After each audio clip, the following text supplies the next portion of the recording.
the rain would cool things down, but it looks like it don't.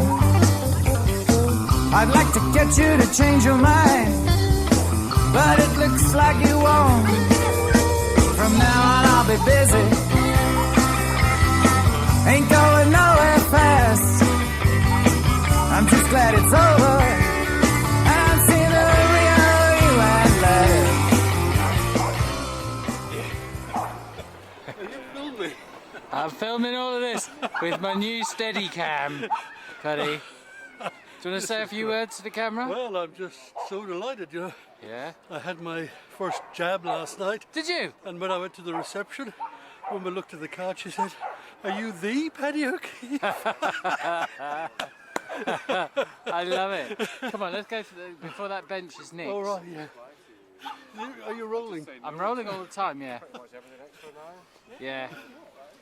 So this is going to go on YouTube, Paddy, so don't say anything too stupid. You're probably very impressed by... I'm very impressed. By my equipment here, Paddy. Not favourably, but I'm impressed. It certainly is impressive. Look at you with the sky in the back. Is that a flask in your pocket? You're just pleased to see me. Yeah, yeah. I think that'll just get by on YouTube. Oh, look at this! Look at the, the one with the handles. Yeah, the one with the handles for the more senior gentlemen. Yeah.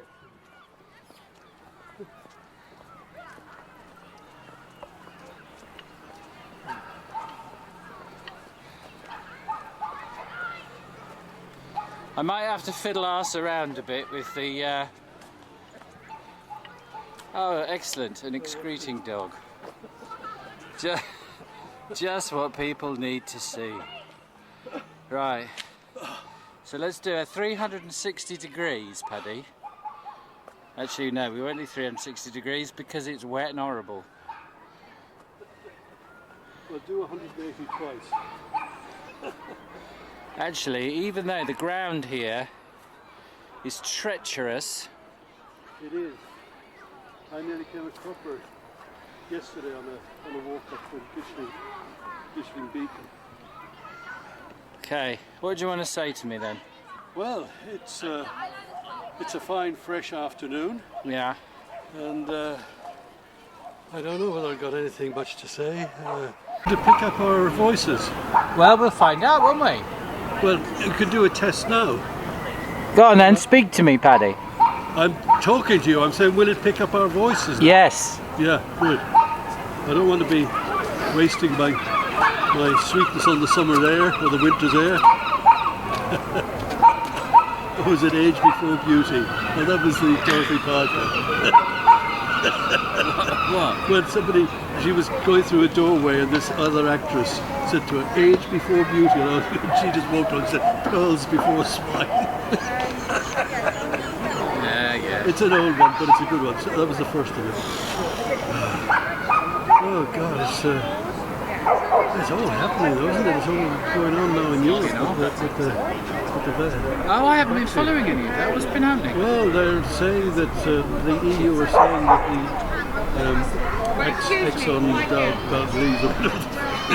Yeah. the Oxford. Yeah, well, this is all bullshit, obviously. Well, yeah, and but the thing that really disgusted me was what's it? Peston. He's just such a question. I thought I haven't understood it. Well, of course he's not. I mean, Peston is just like Coonsburg. They just caught it. Yeah.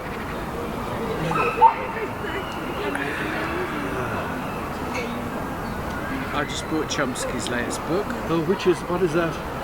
I can't remember what it's called, but he's been running a series of... the first chapter starts with a really good question, which is, how do we know what we know about the world? Yeah. Right? And I'm really looking forward to that. How do we know what we know? Yeah.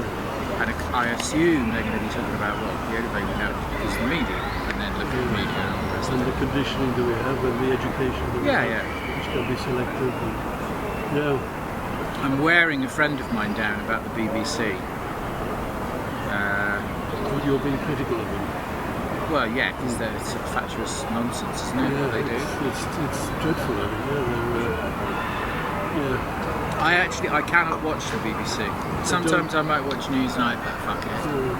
But I like Channel 4. Most of these journalists don't they don't know the meaning of journalism. I think Well, I mean, he was having an argument. I mean, all it's come down to now is the government says. Yeah. Right? That's all Koonsberg ever does. The government says. And it's like, well, yeah, but the government could tell us that. Yeah. Your job is not to tell us it, it's to interrogate it. And to challenge them. And to challenge it, and say, yeah, well, you're saying this, but actually that is happening, and you said the complete opposite 10 minutes ago, Prime Minister. But you don't get any of that. I mean, it drives me fucking mad. Now, you know my next film's going to be about death. Am I playing God in that as well? Yeah. It's the only one film. I'm the Grim Reaper. I'm not sure that you're going to... Yeah, no, you will. All the one film. You will play God, I think. I'm not sure yet. No, it's alright. And that's partly what the film's going to be about. It's about, the way we don't want to look at stuff. Yeah. It's really interesting because the actress Kay Kendall. Yeah. Absolutely beautiful. Yeah. I mean, I've had a... She's the one in Genevieve, yeah. That was made her famous, I think, but she did lots of stuff. Yeah. But I've just seen her in a film called Simon and Sarah or something. It's a comedy that I'd never heard of in the 50s. Yeah. But I was just, when something like that is on, I look up Wikipedia for the film and look at the actors and stuff. And she was married at one point to Rex Harrison, who was her last husband, because he knew that she had leukemia, and he was married to Lily Palmer, and they divorced so that he could marry her, knowing that she was dying, and she never knew. She had just been told she had a iron deficiency, which was manageable. And also one of the things that was in there, which was quite interesting, I don't know how true this is, but apparently they had the agreement that at the end of it they would remarry. Rex Harrison and Lily Palmer. But by then she had got someone else, Lily Palmer had. Yeah. So she didn't let it happen. Not all of the versions say that, but it was this idea of not telling her. It was years that she didn't get away with it. About 4 years. Really? Kay Kendall didn't. Kay Kendall.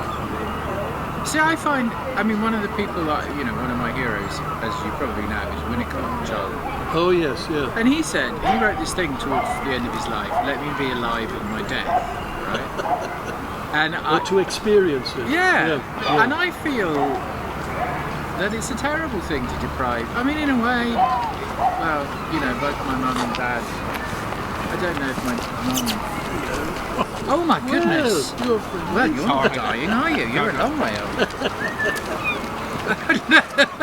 Hello. You all want to jump up? Yeah, come on. Hello. You all right? Well, that'll be captured and they'll say what a wonderful lover I am. And they'll notice that the dog went for you and not for me, and they'll draw their own conclusions. Oh dear, it's India all over again. Yeah, fucking hell. It's like people recognising you, complete strangers. Are you the Paddy O'Keefe? Dogs come up to you, children love you, and I'm left in the cold winter light. But I know that thing. I would like to be conscious. I would like to be conscious and not in pain. Yeah. And drifting away. That would be. Fucking hell. I know. But the problem is, often to avoid pain, you have to lose a certain level of consciousness, don't you? With I wouldn't mind that too. morphines. I don't know how you feel about it, but we're obviously going to die. We're much closer to our deaths than we are to our births. Yes, that's true. And all I feel is, like, I want to make this film, and I want to try and get this book sorted out. Yeah. Probably never will, but I want to try. And I want to try and get my head The around. book is about yourself, your biography. What else? Yeah. And if I said that, you would slap. The film. I know it's always all about you. Yeah, it's all about me. When it's not about me. Yeah. It should be all about you, Paddy. The film is about them. So he would have been a survivor of that. Yeah. It's just the way, I don't know, it's a simple point really, but it's a way that the last thing human beings want to do is look at the truth. Just don't Famous last words. Lord Palmerston, famous last words. I don't know. To his doctor, said, "Die, doctor? That's the last thing I should do." Yeah. That was all he said. Yeah.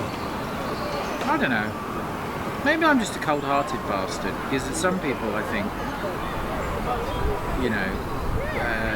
are terrified. I mean, I'm looking forward to it, and I hope it doesn't come for a long time, but it's going to come.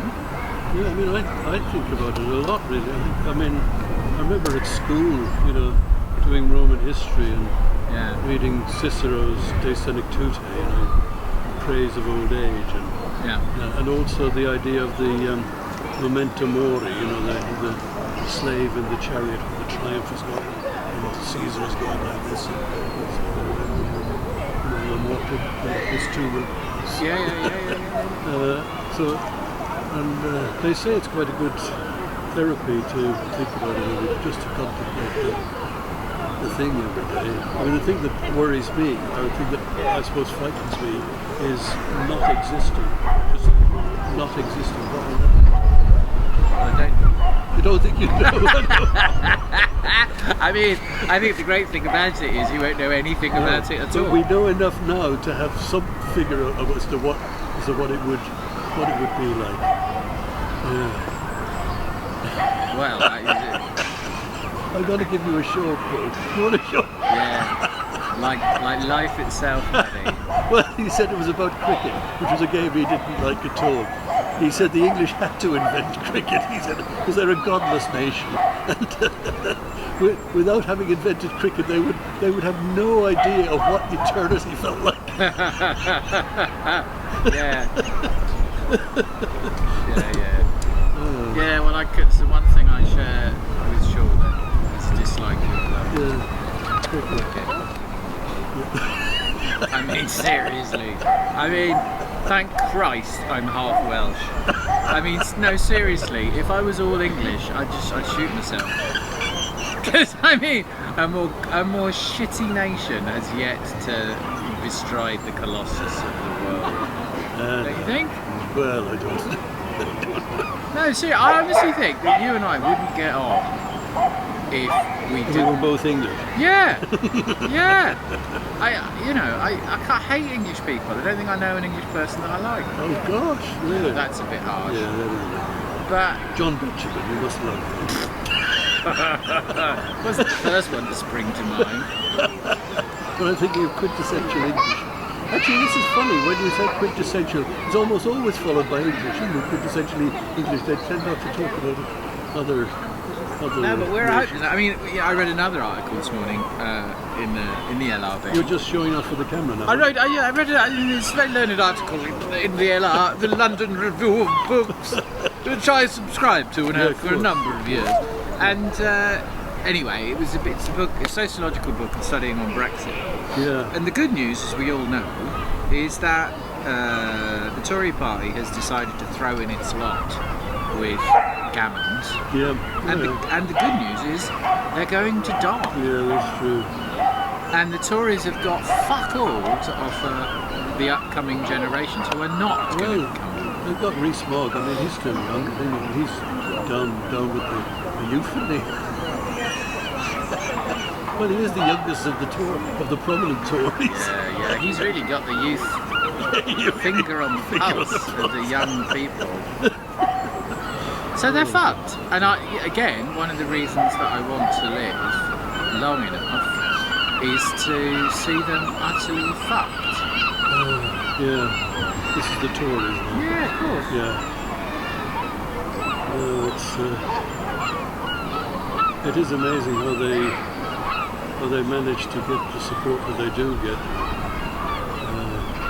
Yeah, it is. Because he looks so Jewish. Hello, you need to come to me. He's the star. Because I'm the star. Do you want to come over here, have a bit of love? Yeah, come on. Nice tried, but they passed me by. They passed you by completely, Paddy. The fires are started by Jewish ray guns and I mean, you know, it's like. You heard about that? Ray guns. You've not seen this? No. Marjorie Greene, I think. Not Ronald Reagan. No. Marjorie Greene, a Republican congresswoman who's mad. Oh, is she the one who's a QA? Yeah. So she's getting behind the idea that, you know, there's substantial evidence to show that these fires in California were started by a ray that was sent from outer space, and that was obviously and that the Rothschilds, you know, had a. It's like. They did the same in Australia. I would like to think I'm mature. I mean, but I'm yeah. No. So I'm sick of it. I'm fucking sick of this shit. And one of the reasons I want to stay alive is I want to, in as many media as I can, make things that say I'm so fucking tired of this shit. Actually, who was it who said that? Yeah, like just Stephen Colbert. yeah. On his show. Just Oh, said he did. I'm just sick of this shit. Yeah. Can we just stop it? Yeah, he's good. I like him. Okay, cool. Nice. I've got that. So we're just indulging in a bit of narcissism. No, but honestly, about I'm a lot more like impulsive. Yeah. More like. Yeah, he's just a complete opportunist, I think. Yeah, I think like you were saying earlier. And the thing is, he also is entirely lacking in charisma. I mean, he is no I mean, I There is honestly, no- I have no right to say this because I really warmth about it, no personal echo. So, I mean, I'm speaking in a fairly biased position, but when I look at definitely him, kind of sketch. you know, somebody said about, was it Nicole Kidman's portrayal of Princess Grace? Did you ever see that film? No, it's Apparently it was the worst It one was ever made. one critic said her performance was so wooden it should have been labelled a fire hazard. No, it was bad. The thing is, there's no point talking because we I'm both still know what's not, to going be on. honest. Yeah. No, but like I was saying to you earlier, me at 18 would have done literally anything. There's no point in not talking when the cameras are rolling. So I do a little business. Do you want to here talk and about? Do you want to talk I about would how say slim I'm too looking? big. Very Is well. that the direction you want the Like conversation? I didn't get then. emotional. I'd say your jacket is not exactly slimming. Yes, it is. Look at that. I That but is good, yeah. no, it's just fucked up. But I would even Me. consider it medium, but Yeah. But and I don't talk to him anymore. How safe are you? But yeah, I think Safe. the thing, Yeah, I mean, like, you know, it used to be the way when I was working with teams in organisations. The good question was, Oh, okay. topic is I'm not surprised, undiscussable. but like, based on how I you don't want to describe know your sexual why it's libido, undiscussable. I was Yeah. Actually, no, I said I do want to know why. I don't want to know what it is, but I want to know why it's undiscussable. What is it, you know, because it always. Well, you know what? One of the almost the main reason why I stayed teaching is because I don't count. Stop counting. the thing about Not literature because, I mean, I feel like I'm constantly Any counting. literature that's Like, I don't think I'm good definitely not is that it will say things that are difficult to say, that are not normally said. So that there's always something subversive about literature, right? Because for me it was like, And I love that you could actually in a public space talk about whatever incest, you know, inappropriate feelings of death, or grief, or rage, all the kind of primal stuff. And you could also, you know, all difficult stuff that is swept under the carpet is actually pulled out from under the carpet and put on the desk in an English lesson. Yeah. I think it was when I realised, like, So I don't know. Yeah, absolutely. Yeah. Well, it's the one, I think that you've said that to me before, English Lit is the one school topic which still allows the discussion of subversive subjects. I mean, a friend of mine, Charlie, sent me a video because she's having to teach by video link, right? And she's got a class of 12-year-olds that are doing The Tempest, Oh, great. and they're reading it out, and it's the first scene in The Tempest, right? And this lovely 12-year-old boy, I think, was reading The Bosun. And if you remember, all the royals are coming up saying, "What the hell's going on here? And can't you do something about it?" And in the king's name, get a grip. And the bosun has this wonderful line, "What care," referring to the storm, "what care these roarers for the name of the king?" You know, who gives a shit? Hello. Spread your affection around. Stay here a bit longer, Dave. He's a bit sensitive, isn't he? Yeah. You want Just spend a little bit longer. Do you want to jump up on my lap? Would that be a nice thing to do? Yeah, this is a better lap than it. It's a better quality of care you get on this end of the bench, I tell you.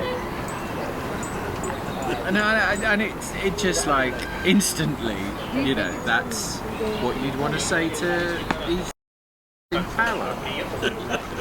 As I said on YouTube. Yeah, well, I might have to bleep that out. What cares this virus for the name of Johnson? I mean, so I love it. Yeah. You know, I mean, it's like all of the politics is in that page and a half of dialogue. And you know what was lovely? It was the kids were reading it. It was just rolling off the tongue. It was just a natural language. I mean, you know, they're 12-year-olds, but they felt utterly comfortable with the rhythms and the sort of push and forth of the language. Partly because Charlie's made sure that they've done lots of Shakespeare. So. Oh, they already had done Shakespeare. Yeah. So I mean. So yeah. So that's why English teaching is good. Yeah.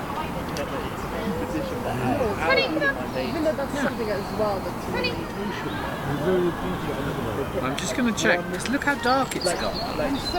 Well, we may be invisible. Oh, right. No, you're still very much there, Paddy. Oh, that's good. So this has so far been 22 minutes, which I think is more than enough. Is it? Yeah, yeah. Right, I'm switching it off now. Yeah. Didn't I take chances? Didn't I rise above the most unfortunate circumstances? Well, I've had some rotten nights.